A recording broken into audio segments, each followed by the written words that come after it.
मूर्तिकार और एक पत्थर की कहानी। एक बार एक मूर्तिकार अपनी छेनी और हथौड़ी से एक पत्थर को भगवान की मूर्ति का आकार देने का प्रयास कर रहा था। जैसे ही वह छेनी पर अपना हथौड़ा चलाता, वह पत्थर चिल्लाने लगता और कहने लगता कि ये क्या कर रहे हो, मुझे इतना मार क्यों रहे हो, मुझे बहुत दुख हो रहा है, तकलीफ हो रही है, पीड़ा हो रही है, मुझे अपने हाल पर छोड़ दो और यहाँ से चले जाओ।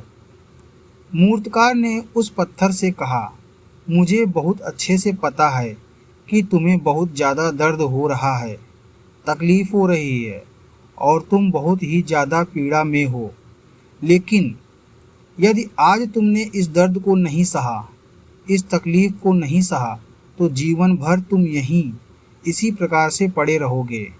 मुझे पता है कि तुम में आगे बढ़ने की अपार संभावना है।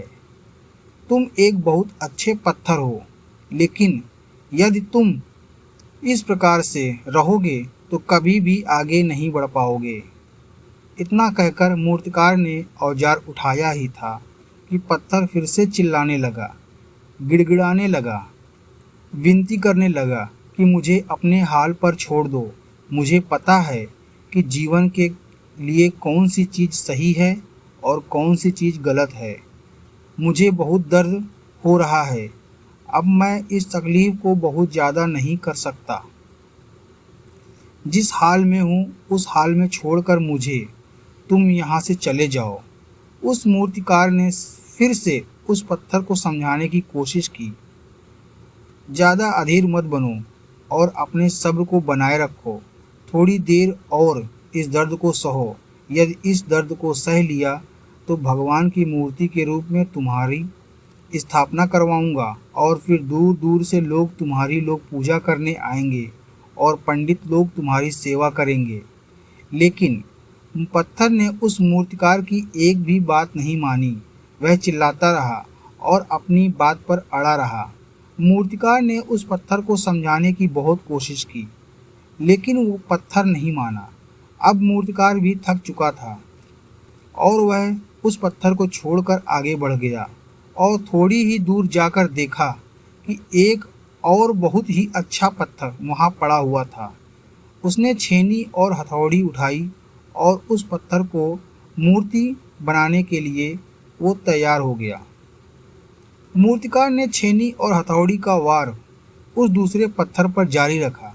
दूसरे पत्थर को भी दर्द हुआ, तकलीफ उसे भी हुई, लेकिन उस पत्थर ने बर्दाश्त कर लिया और देखते ही देखते थोड़े समय के बाद उस पत्थर ने भगवान की मूर्ति का रूप धारण कर लिया।